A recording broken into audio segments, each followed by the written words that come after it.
നമസ്കാരം. ഇതെന്താ ഈ സൈക്ലിംഗ് ജേഴ്സി ഇട്ട് കാറെ കയറിയിരിക്കണെന്നാണോ? രാവിലെ റൈഡ് കഴിഞ്ഞ് വന്നേ ഉള്ളൂ. പൊന്നോ പൊള്ളിപ്പോയി. അപ്പോ റൈഡിന്റെ ഇടയ്ക്ക് മുഴുവൻ ആലോചിച്ചോണ്ടിരുന്ന ഒരു കാര്യം പറയണം തോന്നി. അപ്പൊ പുറത്തുനിന്ന് പറയാൻ നോക്കിയിട്ട് അങ്ങോട്ട് വേർത്തൊഴുക. അപ്പൊ എന്നാ കാറിൽ കയറുന്ന ജേഴ്സി ഇട്ടോണ്ടിരുന്ന് അങ്ങ് പറയാന്ന് വെച്ചു. നമ്മുടെ സ്വതന്ത്ര ചിന്താ ലോകത്തെ ഒരു നാസ്തിക പ്രമുഖനായിട്ടുള്ള യുവാവ് വിവാഹം കഴിച്ചു. മതപരമായ ആചാരത്തില് അദ്ദേഹം വിവാഹം കഴിച്ചു. ആ വാർത്ത ഇന്നലെയൊക്കെ വളരെ വിമർശനങ്ങൾക്ക് വിധേയമായിട്ട് സോഷ്യൽ മീഡിയയിൽ ഇങ്ങനെ സർക്കുലേറ്റ് ചെയ്യുന്നുണ്ട്. അപ്പൊ ഇന്നലെ ഇലക്ഷനും അതിന്റെ കാര്യങ്ങളൊക്കെ ആയിട്ട് ഇരുന്നുകൊണ്ട് ഞാൻ പിന്നെ മൊത്തത്തില് ഇങ്ങനെ എല്ലാവരുടെ അഭിപ്രായങ്ങളൊക്കെ നിരീക്ഷിച്ച് അങ്ങനെ ഇരിക്കുകയായിരുന്നു. അപ്പം എന്നെ സംബന്ധിച്ചിടത്തോളം പറഞ്ഞാൽ ഞാനൊരു നാസ്തിക പ്രമുഖനൊന്നുമല്ല. എങ്കിലും എന്റെ ബന്ധുക്കളുടെയും എന്റെ കുടുംബക്കാരുടെയും എന്റെ കൂട്ടുകാരുടെയും FBയിലുള്ള ഈ ചുരുക്കം സൗഹൃദങ്ങളുടെ ഇടയിലൊക്കെ ഞാൻ തുറന്ന് ഓപ്പണായിട്ട് എന്റെ നിലപാടുകൾ പറഞ്ഞ് നിലകൊണ്ടിട്ടുള്ള ഒരു ആളാണ്. എഴുതിയും വെച്ചിട്ടുണ്ട്. അങ്ങനെയാണ്. അപ്പം അങ്ങനെ ഉള്ള ഒരാളെന്നുള്ള നിലയ്ക്ക് ഈ വിഷയത്തിൽ എന്റെ അഭിപ്രായം എന്ന് പറയണം എന്ന് തോന്നിയതുകൊണ്ടാണ് വന്നത്. നിലപാട് എന്ന് പറയുന്നത് മതമെന്ന അതിഭീകരവും ഭീമവുമായ മാഫിയ സംഘങ്ങൾക്കെതിരെ പ്രതിരോധിച്ച് നിന്നിട്ട് ജീവനും ജീവിതവും ജീവിത സാഹചര്യങ്ങളും ഒക്കെ പണയം വെച്ചിട്ട് തന്നെയാണ് ഒരു നാസ്തികനായിട്ട് ഒരാൾ നിലകൊള്ളുക. അങ്ങനെ പറ്റുള്ളൂ കേട്ടോ.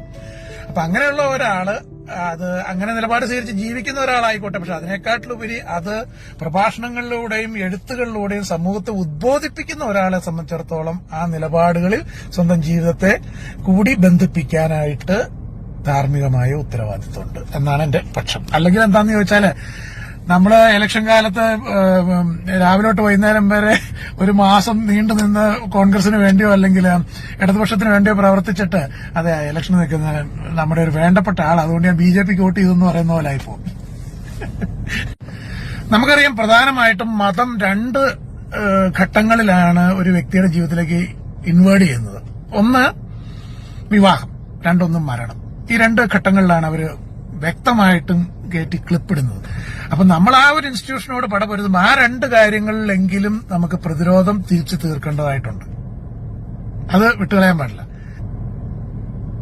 അപ്പൊ അവിടെ നമുക്കൊരു വിവാഹ അല്ലെങ്കിൽ ഒരാളൊരു പ്രണയമായി അല്ലെങ്കിൽ ഒരു വിവാഹം കഴിക്കേണ്ട ഒരു സാഹചര്യം വരുമ്പോഴത്തേക്കും സ്പൗസായിട്ട് വരുന്ന ആള് വിശ്വാസിയാണെങ്കിൽ തീർച്ചയായിട്ടും അവരെ പറഞ്ഞ് മനസ്സിലാക്കുകയല്ലാതെ വേറെ വഴിയില്ല. കാരണം ഞാന് സമൂഹത്തോട് ഈ മെസ്സേജ് സംസാരിക്കുന്ന ഒരു വ്യക്തി എന്ന നിലയിൽ, നാസ്തികത സംസാരിക്കുന്ന ഒരാളെന്ന നിലയ്ക്ക് എന്റെ ജീവിതത്തിലെ നിലപാടുകളിൽ എനിക്ക് ആ ഒരു സ്റ്റാൻഡ് എടുത്തേ പറ്റുള്ളൂ.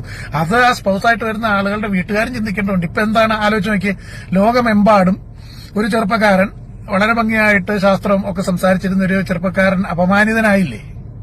അത് ആ വീട്ടുകാരെങ്കിലും ആലോചിക്കണ്ടേ? അത് പാടില്ലായിരുന്നു.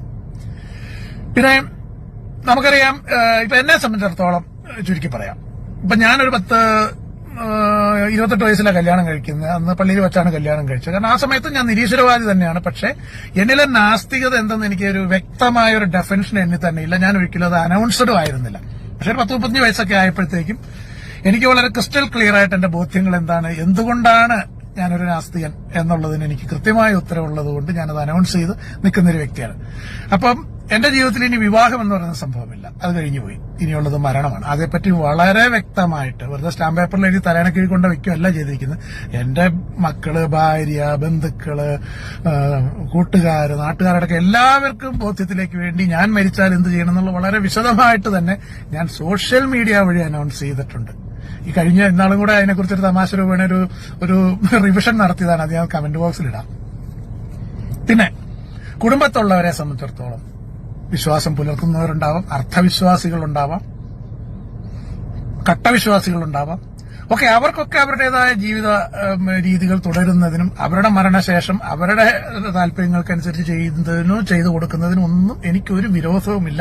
പക്ഷെ ഒരു കാരണവശാലും മതപരമായ ആചാരാനുഷ്ഠാനങ്ങൾക്ക് എന്റെ സഹകരണം ഉണ്ടാവില്ല. അത്രയേ ഉള്ളൂ. അതിപ്പോ വിവാഹമായിക്കോട്ടെ, ആ മതപരമായ അനുഷ്ഠാന കർമ്മങ്ങൾക്ക് ഞാൻ ഒരിക്കലും പങ്കാളിയാവില്ല. ആഘോഷ പരിപാടികൾക്ക് ഞാൻ പങ്കാളിയാവാം. വളരെ വ്യക്തമാണ് ആ കാര്യം. വളരെ റിജിഡാണ് ആ സ്റ്റാൻഡ്. ഞാനത് എല്ലാവരോടും പറഞ്ഞിട്ടുള്ള കാര്യമാണ്. ഇപ്പോ വളരെ വിശ്വാസിയായ ഒരാള് കുടുംബത്ത് ഉണ്ടെങ്കിൽ, നമ്മുടെ ബന്ധുക്കളുണ്ട്, അവര് മരണപ്പെടുന്നു. അവർക്ക് അവരുടേതായ വിശ്വാസാചാരപ്രകാരം അവരെ സംസ്കരിക്കേണ്ടതുണ്ടെന്നോ ഒക്കെ ഉണ്ടെങ്കിൽ തീർച്ചയായിട്ടും അതിന് കൂടാം.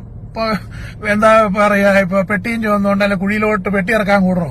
ഒരു വിരോധവും ഇല്ല. ഇപ്പൊ മഞ്ച ചുവന്നിട്ട് പള്ളിക്കാട്ടിലോട്ട് പോകണോ? ഒരു വിരോധവും ഇല്ല. ഇനി വിറകെടുക്കാൻ കൂടണോ?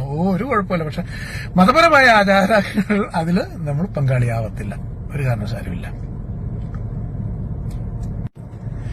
എനിക്ക് തോന്നുന്നത് ഒരു സ്വതന്ത്ര ചിന്തകനായിട്ടുള്ളവർ അവരുടെ വീടുകളിൽ പ്രായപൂർത്തിയായിട്ടുള്ള മക്കളൊക്കെ ആണെങ്കിൽ എല്ലാവരും പറഞ്ഞു വെക്കണം, നിങ്ങൾ മരിച്ചാൽ എന്ത് ചെയ്യണം, എന്താണ് നിങ്ങളുടെ ജീവിതത്തിൽ ഇതിനൊരു വ്യക്തമായ ധാരണ നേരത്തെ തന്നെ ഒരു കുടുംബത്തെ ഉണ്ടാക്കി വെക്കുന്നത് വളരെ നല്ലതാണ്.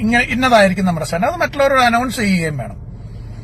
അപ്പൊ പിന്നെ ഒരു കൺഫ്യൂഷന് ഇടവരില്ല. ഇപ്പൊ നമ്മളുടെ ജീവിത പങ്കാളി വന്നിട്ട് അവരൊരു വിശ്വാസിയായിട്ടുള്ള ആളാണെന്ന് വിചാരിക്കുക, അവരുടെ മരണാനന്തര ചടങ്ങുകൾ അവർക്ക് വിശ്വാസപരമായിട്ട് ചെയ്തു കൊടുക്കണം. അതിനിപ്പം നിങ്ങൾ തന്നെ മെനക്കെട്ട് പോകണമെന്നൊന്നും നിർബന്ധമൊന്നുമില്ലല്ലോ.